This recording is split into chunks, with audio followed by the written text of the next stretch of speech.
faut viser la lune parce qu'au moins si vous échouez, vous finirez dans les étoiles. Mesdames et messieurs, bonjour à tous, bon réveil matinal et bienvenue sur Fona Souba, votre rendez-vous matinal d'information et de divertissement sur Esaïe Télévision. Très heureux de vous retrouver encore une fois ce mercredi à suivre d'un instant à l'autre Boulou Info avec Elisabeth Iladia au sommet de ce matinal.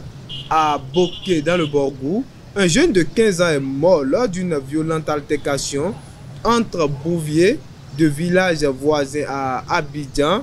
Le boulevard Valéry Giscard d'Estaing change officiellement de nom pour devenir le boulevard Félix Houphouët-Boigny.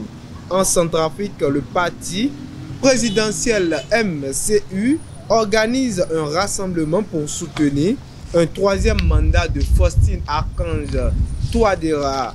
Dans la Minute Sport de ce matin, Apollon Limassol de Cessi d'Ameda a renoué avec la victoire lors des playoffs de la D1 de Chypre au Sénégal après 6 semaines, autant pour moi, de suspension. Les combats de lutte vont reprendre en Coupe du Roi. Le Real de Madrid arrache sa place en finale face au Real Sociedad dans une douleur. Après Boulou Info et la Minute Sport, on va poursuivre avec la santé pour ce matin. Sylvie Dedeo nous donnera les bienfaits des feuilles de manioc sur la santé. L'artiste du jour sera avec Elvic Ngweto et l'artiste qui sera à l'honneur ce matin est Angelo Mustafa. Et pour boucler Fona Souba de ce matin, je vous invite à suivre Parlons-en avec nos différents intervenants. Boulou Info et la Minute Sport, c'est dans quelques instants.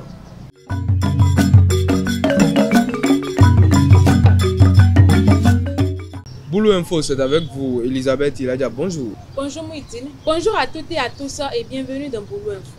Le dimanche 30 mars, des tensions entre les jeunes filles de Fanny Dadi et les bouviers de Gorgounou ont dégénéré, entraînant une bagarre fatale et faisant un mort et 3 blessés.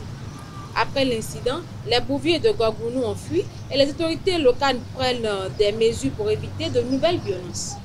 La Société des huileries du Bénin SHB a offert des cartons d'huile Vitalon enrichis en vitamine A à des écoles de Djidja pour soutenir les cantines scolaires. Le 28 mars 2025, 17 cartons d'huile ont été remis à 11 écoles de la commune dans le cadre d'un partenariat avec le Programme alimentaire mondial. Cette initiative vise à améliorer la qualité nutritionnelle des repas des élèves tout en soutenant l'économie locale dans un cadre solidaire et communautaire. La Fédération nationale des étudiants de l'Université de Parakou a officiellement changé de direction. Le samedi 29 mars, sur l'esplanade du campus, Hippolyte Bedopa a passé le témoin à Chouaïb Gounou, élu président. Ce changement de gouvernance intervient après une élection marquée par une nouvelle dynamique au sein de la communauté estudiantine. Reportage signé Elvik Mbetao et Mouidine Lawari. Après 3 ans à la tête de la Fédération nationale des étudiants de l'Université de Parakou FNUP, Hippolyte Bedopa cède sa place à Souaïbou Gounou. La cérémonie de passation de charge entre le président sortant et le président entrant a eu lieu le samedi 29 mars 2025 sur l'esplanade du campus de l'Université de Parakou. À cette occasion, le nouveau président a annoncé les grands chantiers qu'il compte entreprendre pour les étudiants de l'université. Tout d'abord, nous concentrerons nos efforts sur la digitalisation des résultats et des procédures relatives au retrait des relevés de notes et des diplômes. Dans un monde en constante évolution numérique, il est impératif que l'université suive cette dynamique en simplifiant et en accélérant l'accès à des documents fondamentaux. L'objectif est de permettre à chaque étudiant de bénéficier d'une expérience administrative fluide et rapide, en réduisant les délais d'attente et en offrant un accès direct aux informations nécessaires. Par ailleurs, la lenteur administrative demeure un frein majeur à la bonne marche des études. Il est inconcevable que des démarches qui devraient être simples et rapides deviennent des obstacles qui retardent les progrès académiques. Nous nous engageons à œuvrer auprès des autorités compétentes pour moderniser les processus administratifs, les rendre plus réactifs et veiller à ce qu'aucun étudiant ne soit entravé par des lenteurs ou des complications inutiles dans son parcours universitaire. Le président sortant Hippolyte Gbédokba en a profité pour adresser ses vœux de réussite à son successeur. Félicitations, ça n'a pas été du tout facile. Et il y a 10 jours, si on dit que vous serez président de la fédération, vous allez courir nier. Mais aujourd'hui, Dieu a mis les cheveux du pouvoir sur votre tête. C'est grâce à vos camarades, vous êtes devenu le président de la fédération. Et je suis fier de vous. On se connaissait, même si ce n'est pas de façon fédérale, on se connaissait quand même. On a géré beaucoup de choses ensemble. Je suis disponible et disposé pour accompagner le bureau. Les étudiants de l'université de Parakou placent de grands espoirs dans cette nouvelle équipe dirigeante qui a remporté les élections et prend désormais les rênes de la FNEUP. Une nouvelle ère s'ouvre donc pour la fédération et l'ensemble des étudiants. Dans la foulée, plusieurs étudiants ont exprimé leurs attentes vis-à-vis de la nouvelle équipe dirigeante. Ils espèrent une gestion plus efficace des préoccupations étudiantes et un dialogue renforcé avec l'administration universitaire. Suivez-les avec nos reporters. Nos attentes à l'endroit de ce nouveau bureau sont énormes parce que vous allez voir que lors des élections, on a eu à faire tout au moins 78%. Il y a eu 78% qui a remporté les élections. Ce qui veut dire que la majorité des étudiants fait confiance à ce bureau et espère que le bureau, avant les élections, a donné son programme, a donné son projet de société.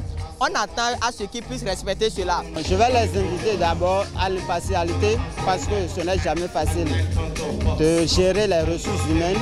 Et après ça, je vais les inviter à atteindre un objectif précis. Parce que nous sommes confrontés à de nombreux problèmes dans l'enceinte de l'université.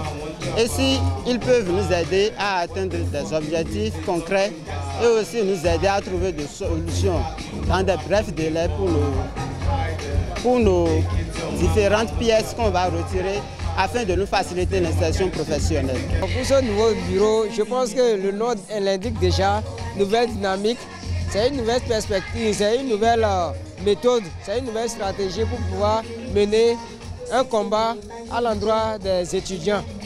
Non, je pense que ce que j'attends de ce bureau, c'est que par rapport aux inscriptions des étudiants, je pense que nous sommes dans un monde numérique maintenant. Il faudrait que le bureau lutte pour que l'inscription soit désormais numérique à l'université de Parakou. Mais à part ça, nous avons des difficultés, surtout dans notre faculté, la flash. Nous avons assez de problèmes. Les demandes des pièces, je pense que nous souhaitons que le bureau réagisse à ce niveau pour que les demandes de pièces soient un peu favorables pour les étudiants afin qu'ils jouissent de ces droits de part et d'autre. L'autre chose, c'est qu'on peut constater que le président entrant est un agronome. Et en agronomie, il y a la promotion de l'auto-emploi. On espère qu'avec son leadership, avec ce qu'il a reçu comme connaissance de façon dans son cursus universitaire, qu'il puisse quand même appliquer ça également pour que les étudiants puissent bénéficier de cela. Jusqu'à l'heure actuelle, nous, les boursiers, les allocataires, on n'a pas reçu nos bourses. Vraiment, c'est très difficile pour nous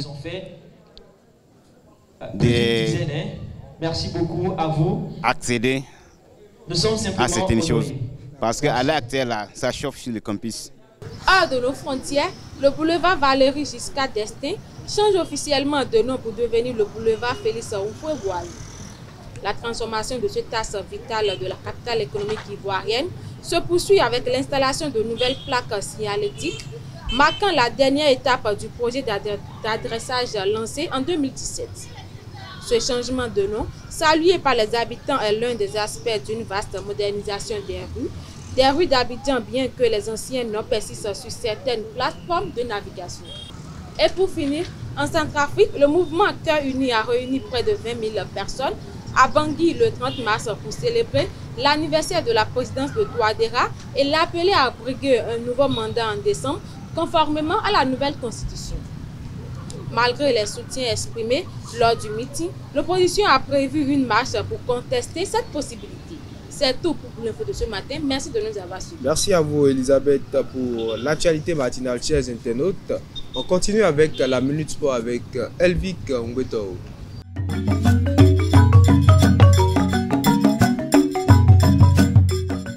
La Minute Sport, c'est avec vous, Elvic. Bonjour. Bonjour, Moudine Lawani. Amis internautes des télé, bonjour. Apollon Limassol de Saint-Cyr d'Almeida a renoué avec la victoire le mardi 1er avril 2025 à l'occasion de la 3e journée des playoffs du titre de championnat de première division de Chypre. Face à Omonia Nicosie, les Bleus se sont imposés par 3 buts à 1. Titulaire, le milieu béninois a joué l'intégralité de la rencontre. Apollon compte 44 points et occupe la 6e place de ce groupe de playoffs. Yverdon Sport FC de Mohamed Tidjani s'est incliné ce mardi 1er avril 2025 en match avancé de la 30e journée de la Super League. Opposés au FC Lugano, les Yverdonois ont courbé les Chinois sur le score de 0-2. Le défenseur béninois a enchaîné avec une nouvelle titularisation et a joué les 90 minutes. Yverdon Sport totalise 32 points et reste 10e au classement. Pour le compte de la CAN U17 Maroc 2025, les Lionceaux de la Teranga, champions en titre, ont réussi leur entrée en lice en faisant le service minimum face à la Gambie 1-0. Dans l'autre affiche du groupe C, la Tunisie a logiquement dominé la Somalie 3 buts à 0. Du côté du groupe D, le Mali a pris le meilleur sur l'Angola 2-1, tandis que les Éléphantos de la Côte d'Ivoire ont pulvérisé les Genoux sud-africains 6 buts à 1. Suspendus depuis le 12 février à la suite de violences qui ont provoqué la mort d'un supporter en match de combat, les combats de lutte très populaires au Sénégal ont repris à partir du 1er avril. Leurs interdictions, le mois dernier, avaient provoqué l'inquiétude de tous les acteurs de la discipline qui poussent aujourd'hui un ouf de soulagement. Et pour terminer la Minute Sport, après un affrontement épique sur l'ensemble des 2 matchs, le Real Madrid se qualifie pour la finale de la Coupe du Roi. Les Merengues ont été accrochés par Real Sociedad 4-4, mais passent grâce à leur victoire 1-0 au match aller. Score cumulé 5 buts à 4 en faveur du Real Madrid qui va s'opposer en finale au vainqueur de Barça vers l'Atlético de Madrid. C'est tout pour la Minute Sport. Merci Elvic Ngweto pour la Minute Sport. Chers internautes, à présent, on écoute l'astuce santé avec Sylvie Dédéou.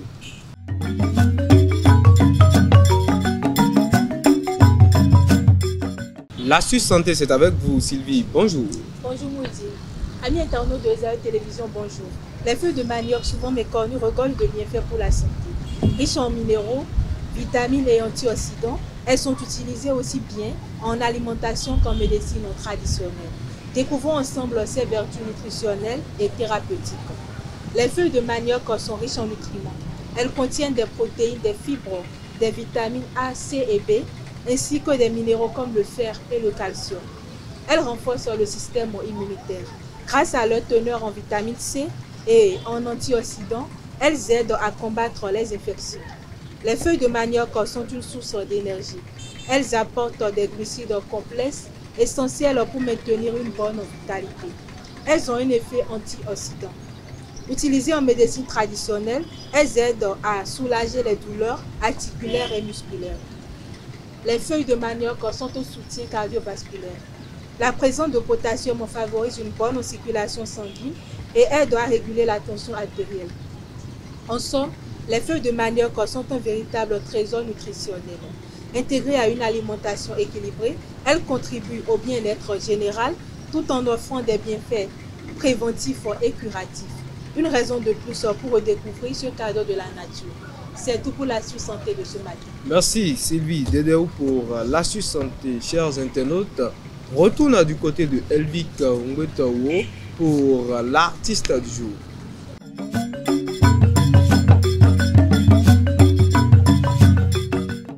L'artiste du jour, c'est également avec vous, Elvic. Bonjour à nouveau. Bonjour à nouveau, Moudi Lawani. Amis internautes des Zéro Télé, bonjour à nouveau. Né le 27 janvier 1993 à Miti, dans le nord du Bénin, Angelo Mustafa a eu sa première expérience musicale à l'âge de 7 ans avec la grande chorale de l'église céleste centrale de Savalou. Il jouait les congas debout sur une chaise. Aujourd'hui, il est enseignant au centre musical Prince Music Academy et à Nassiara Production de Parakou. Il est également directeur artistique au studio Majesty Live Sound et formateur en batterie et percussion au festival Hosanna en 2017 au Niger et puis formateur au musée plein air de Parakou. En matière de distinction, il a reçu le meilleur prix du Bac d'Afrique en 2017 et le prix remis au Festival des meilleurs instrumentistes d'Afrique. C'est tout pour la discussion. Merci à vous une fois encore, Elvic, pour l'artiste du jour. Chers internautes, à présent, place au Parlons-en avec Elvic Umbetowo et Elisabeth Iladia.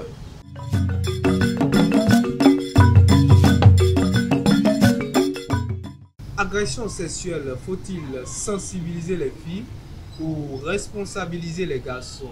C'est le sujet de Parlons-en de ce matin et le débat est avec vous. Elvic Umbetowo, bonjour à nous. Bonjour Moudi. Et Elisabeth Iladia, bonjour à nous. Bonjour Moudi. Alors d'entrée, je m'adresse à vous. Elisabeth Iladia, quand on dit agresser sexuellement quelques mots, ça se passe souvent avec les filles. Ça veut dire quoi? Ça veut dire quoi?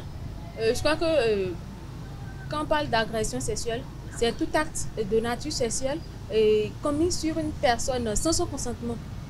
Commis sur une personne sans son consentement. Elle dit que l'agression sexuelle, vous partagez la même définition qu'elle? Oui, je partage la même définition que Elisabeth. Si je reviens sur le sujet, l'agression sexuelle, faut-il responsabiliser les garçons ou, c'est pas, sensibiliser les filles? Voilà, quel est votre avis sur le sujet? Je pense qu'il faut sensibiliser les jeunes filles. Il faut sensibiliser les jeunes filles. Je reviens, Elisabeth, responsabiliser les garçons ou sensibiliser les jeunes filles? Je crois plutôt qu'on doit sensibiliser les garçons. On doit sensibiliser les garçons, on doit responsabiliser les jeunes filles. Alors, Elvic, pourquoi dites-vous que c'est les filles elles-mêmes qui sont à la base de l'agression sexuelle? Vous voyez, très souvent, dans ce genre de cas, souvent on a l'avis de la femme dit, mais la fille dit ce qui s'est passé. Quand même l'homme dit pour lui, on ne le croit pas assez. Je ne dis pas que l'agression sexuelle c'est une bonne chose, nous le savons tous, c'est une très très mauvaise chose. Mais la majorité des cas, c'est les filles même, si je peux le dire, qui provoquent, qui amènent à ce genre de situation. D'abord, il y a beaucoup de choses qui le démontrent, leur manière de s'habiller. C'est pour ça que je disais tout à l'heure qu'il faut sensibiliser les jeunes filles. Parce que l'homme ne peut pas te voir sur le coup comme ça, il y aura des pensées bizarres à ton égard, il y aura des pensées assez perverses sur toi. Il y a la manière de s'habiller qui attire l'homme, qui amène l'homme à commettre ces actes peu louables. Donc, il y a beaucoup de choses auprès de la fille qui amènent l'homme à faire des choses qu'on ne veut pas. Il y a beaucoup de choses qui poussent l'homme à aller vers ces actes-là. Elisabeth, responsabiliser les garçons. Bon, moi je crois qu'un garçon bien éduqué ne va même pas penser, peu importe ce que la femme porte en fait, ne va pas penser à la violer. Parce qu'en réalité, quand on dit non, non c'est non. C'est-à-dire que peu importe ce que la personne porte, même les garçons aussi s'habillent, je ne sais pas trop, s'habillent comme ils veulent. Et pourquoi quand il s'agit des filles, on doit forcément leur dire que tu ne dois pas t'habiller comme ça. Parce que même depuis l'enfance, on dit à la fille que bon, ces vêtements ne sont pas corrects. Et puis c'est depuis l'enfance qu'il y a déjà cette peur-là. C'est-à-dire que tu ne dois pas porter certaines choses pour sortir et certains habits dans certains endroits. Et puis si on veut parler d'habillement, un bébé de 2 mois, de 8 mois ou de 2 ans qui est violé, on va dire que c'est que sa couche était trop sexy, c'est pourquoi on l'a violé. Mais non, c'est parce qu'en réalité, ces agresseurs sont pas bien éduqués. C'est-à-dire que on les a pas bien responsabilisés. Parce qu'en réalité, si un bébé de 8 mois est violé, on ne peut pas dire que c'est sa couche qui était trop sexy. Ou une fillette de 2 ans, 3 ans, 4 ans, 5 ans. On ne peut pas dire que c'est peut-être sa culotte qui était trop sexy. Quelqu'un qui n'a même pas encore commencé par pousser les seins. On va dire que quelqu'un a porté quoi qui était trop sexy. Et puis c'est ça qui a amené l'agresseur à l'agresser. Donc je crois que là, on fait fausse route en fait. C'est-à-dire qu'au lieu de régler le problème, on s'attaque plutôt aux victimes. On s'attaque aux victimes. Elle a fait sortir exemples intéressants ce matin. Elle dit, si, par exemple, puisqu'on a connu des situations, on voit des situations, ça fait la une des journaux. Ces personnes-là qui agressent sexuellement des jeunes, des enfants même. Je pense que d'abord, le sujet, c'est pas responsabiliser les bébés. On ne parle pas de bébés ce matin, on parle des jeunes filles. Donc je pense que on sort un peu du sujet. J'ai l'impression que ça commence de là. Tant qu'on agresse aussi les bébés, ça veut dire que ça concerne tout le monde. Ça concerne en réalité la gente féminine. Donc même les bébés aussi sont concernés. Je ne suis pas là ce matin pour parler du fait qu'on agresse les bébés. Je sais que ça se passe, c'est très mauvais. C'est très très condamnable même. Je ne pense pas qu'on est là ce matin pour parler des bébés. Des jeunes filles, je parle, qui s'habillent de manière bizarre. Nous savons tous que l'homme, si je peux me le permettre, excusez-moi le terme, est un animal en quelque sorte. L'homme est souvent, très très souvent attiré par la femme. Et imaginez une femme qui s'habille décemment, bien propre, et une fille qui s'habille de manière sexy comme l'a dit Elisabeth, où elle laisse toutes ses parties en l'air. Mais lorsque l'homme voit ça directement, l'homme a des pensées bizarres. Et souvent, il y a ce instinct d'animal qui prend le dessus sur l'homme lorsqu'il voit ces choses. Donc, je pense qu'amener les filles à se corriger elles-mêmes peut régler beaucoup de problèmes sur le côté agression sexuelle. C'est elles-mêmes qui se laissent, c'est elles-mêmes qui amènent les hommes à faire des choses qu'on ne veut pas. C'est pour ça que très souvent, j'apprécie la décision qu'a prise le recteur de l'université, Dabo Mekalavi, interdisant les habits qui ne sont pas conformes à l'université. Parce que même dans le cadre scolaire, à l'université aussi, ces trucs se passent très souvent. C'est souvent là. C'est souvent là que ça se passe. Et le recteur a pris une décision interdisant tout vêtement qui n'est pas conforme, les vêtements qui ne dépassent pas les genoux, des vêtements qui ne sont pas conformes. Elle dit que, vous dites que c'est le fait que la fille ou la femme en devenir s'habille très mal, s'habille de façon extravagante, c'est ce qui cause ces situations. Mais c'est de constater qu'il y a des filles qui s'habillent très bien. Mais malgré ça, le côté animal que vous qualifiez prend le dessus chez certains garçons, chez certains hommes. C'est vrai qu'il y a certaines filles qui s'habillent très, très, très décemment et ce côté animal de l'homme prend le dessus. Ça prend le dessus, c'est deux choses. D'abord, la femme, peut-être qu'elle provoque l'homme parce que ça c'est le fort des femmes. Il y a plusieurs types de provocation. Ça, oui, ça c'est le fort des femmes. Elles provoquent les hommes très souvent. Elles provoquent de trop l'homme et pas la suite. Ce qu'elle-même ne pense pas, l'homme commence à penser à cela et ce qu'on ne veut pas, ça arrive. Et d'un second petit, pardon, je vais revenir, Elisabeth, il y a des hommes, quand bien même, on ne va pas dire que les parents les ont mal éduqués, mais à force de côtoyer certaines personnes, à force de passer par certaines choses, ils deviennent des racailles, si je peux le dire. Ils deviennent des choses qu'on ne peut pas qualifier. En fait, j'aimerais dire quelque chose à dire avant qu'on continue. Et si les hommes savent qu'ils sont, je ne sais pas trop, des animaux, comme vous le dites, en griffe, je crois que c'est mieux d'aller et de les mettre dans les zoos au lieu de les laisser libres dans l'articulation. En fait, parce qu'en réalité, moi, je ne trouve pas de raison aux violeurs. Je ne trouve pas de raison aux agresseurs. Tant qu'il y a des bébés qui sont violés, tant qu'il y a des fillettes qui n'ont même pas commencé par pousser les seins, qui sont violées, je crois qu'il n'y a pas de raison là. On laisse un peu le côté, les bébés sont violés. Bah, si elles sont violées, c'est un cas aussi. Ça, c'est une histoire carrément à part. C'est pas à part, c'est toujours un cas. C'est toujours une agression sexuelle. Il y a je ne sais pas quel fantasme peut pousser quelqu'un qui est normal à aller vers un bébé. Alors, Elisabeth, je suis un psychopathe. Je suis le présentateur ce matin et j'ai le droit de vous poser des questions. On est tous d'accord. Responsabiliser les garçons. Est-ce que vous ne pensez pas que les filles, comme l'a dit Elvic, ont vraiment une part de responsabilité elles-mêmes? Puisque on dit la fille, elle est de nature provocatrice. Si déjà, par votre habillement, vous séduisez le garçon ou l'homme en devenir, vous séduisez cette personne, vous lui lancez des regards, et voilà, tout ces trucs que vous espérez que celui-là a reçu sa fin, malgré qu'il vous montre également en retour qu'il vous désire, pour refuser, mais vous le provoquez à chaque fois. Est-ce que ce n'est pas une cause? En fait, c'est pourquoi j'avais dit que bon, on doit vraiment responsabiliser les hommes. Parce qu'en réalité, dès l'enfance, on te dit que tu ne peux pas tout avoir en fait. Même si tu as ces choses-là, et sous tes yeux comme ça, sous ton nez comme ça, tu ne peux pas l'avoir. C'est-à-dire que si ce n'est pas pour toi, tu ne peux pas l'avoir. C'est comme si par exemple maintenant vous sortez de la maison et habillé, c'est-à-dire je ne sais pas trop, élégamment, et que vous avez votre iPhone et votre moto, et puis vous prenez une route où ce n'est pas vraiment sécurisant. Et puis on vous agresse. On prend la moto, on prend les chaînes, la montre et puis votre iPhone. Et puis arrive au tribunal, on vous demande, mais vous aussi là, pourquoi vous êtes sorti avec ça? C'est-à-dire que ça n'a pas vraiment un sens là en fait. Vous sortez avec ce que vous voulez en fait. Je reste sur votre exemple. Si vous sortez, vous avez les moyens, vous sortez avec l'argent ici, l'argent... Je n'ai pas dit l'argent ici, l'argent là-bas. Vous êtes d'abord habillé élégamment, et puis vous avez votre iPhone, votre montre, et puis votre moto. Vous allez quelque part en fait. Et vous gardez peut-être l'iPhone en main. Et puis... C'est une sorte de provocation également. En réalité, si je ne sais pas trop, si on réfléchit comme ça, ou si on raisonne comme ça, je crois que... Au lieu de faire tout là, c'est que l'éducation est un peu ratée. En fait, de notre côté à tous. Parce qu'en réalité, je ne comprends pas, je ne sais pas pourquoi on doit trouver des raisons, je ne sais pas trop, ou en tout cas des raisons à des actes qui n'ont pas lieu d'être en fait. En gros, pour vous, c'est que la femme n'a aucune sorte de responsabilité dans ça.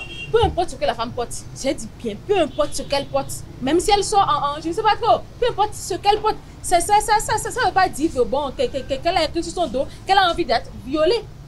C'est un acte qui doit, je ne sais pas trop, qui doit vraiment être replié. C'est-à-dire que c'est repliant. Je suis toujours avec vous. Elvic, excusez-moi, une dernière question pour Elisabeth. Est-ce que vous savez qu'il y a de ces femmes-là qui, bon, comme vous l'avez défini au départ, l'agression sexuelle, c'est un acte sans le consentement de la femme en question. Il y a de ces femmes qui sont d'accord au début. Elles sont d'accord au début et tout se passe, mais après elles accusent l'homme de les avoir agressées sexuellement. Non, en fait, je ne sais pas trop, vous avez bien dit, et qu'elles sont d'accord au début. Ça veut dire que je ne sais pas trop, peut-être que la femme a rendu visite à un ami ou bien je ne sais pas trop, qui se plaisent entre eux là-bas et que au début la femme était d'accord et puis après elle change d'avis. Je crois que vous devez la laisser, c'est plus forcé. Elle a changé d'avis. C'est comme si vous avez... Ce n'est pas ce que je dis, c'est que elle est d'accord. Et finalement, après l'acte, elle dévoile tout, elle dit que cet homme en question, et ça se passe souvent avec des personnes plus âgées. Ça, ce n'est plus, c'est plus une agression en fait.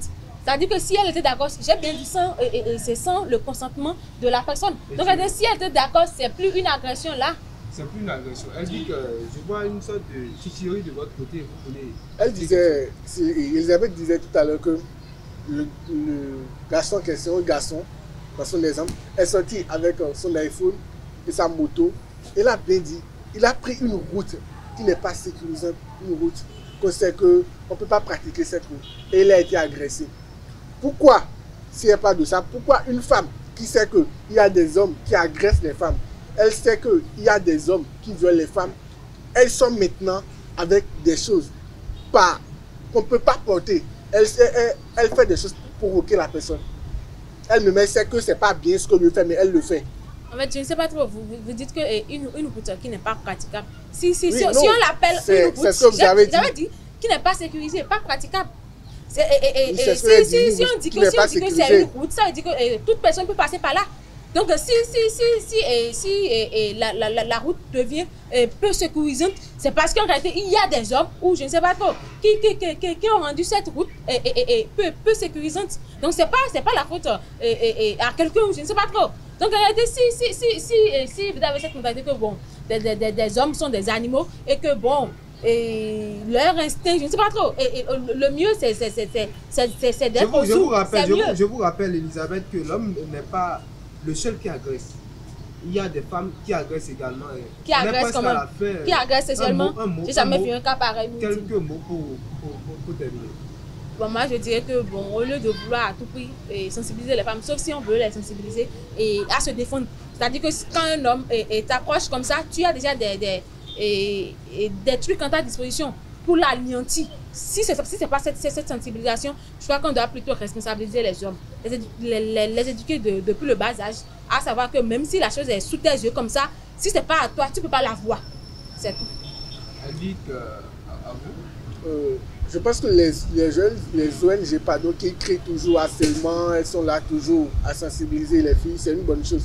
Mais il faut les sensibiliser aussi sur ce qu'elles doivent porter. Il faut les sensibiliser aussi sur... C'est ce qu'elles font souvent. Oui, il faut les sensibiliser aussi sur le comportement qu'elles doivent avoir envers les garçons. Un garçon ne peut pas se lever du jour au lendemain et vous faire du mal. C'est parce que vous avez eu un comportement mauvais, c'est parce que vous avez fait un truc bizarre, c'est parce que votre habillement n'est pas bien. C'est pas que vous êtes des animaux qui doivent être dans des zoos. Merci à vous. Mais Elisabeth, je disais tantôt quelque chose, vous n'en avez pas encore connu, mais je vous garantis que ça existe. On vous a agressé il y a des garçons. Il y a une femme qui vous a agressé. Et puis vous ont déjà agressé. Non. Voilà. Donc je vous demande, comment elle dit qu'il y a un cas, même moi je parle des filles qui ont été agressées. Est-ce que vous pensez des hommes qui ont été agressés par des femmes? Mais c'est les choses qui... Ça existe où? Merci à vous Elisabeth. Même si vous ne voulez pas accepter, je vous garantis que ça existe. Merci. Également Elvic Ombetao, en cas d'agression, pour ces actes-là, tantôt les hommes ont des responsabilités. Tout comme des femmes, c'est une responsabilité partagée au fait. Merci à tout un chacun de vous d'avoir pris part ce débat. Chers internautes, voilà. Nous sommes à la fin de Parlons-en et de FONASOBA de ce matin. Merci d'être restés jusqu'au bout. Aujourd'hui, c'est mercredi. Bonne suite de journée à tous.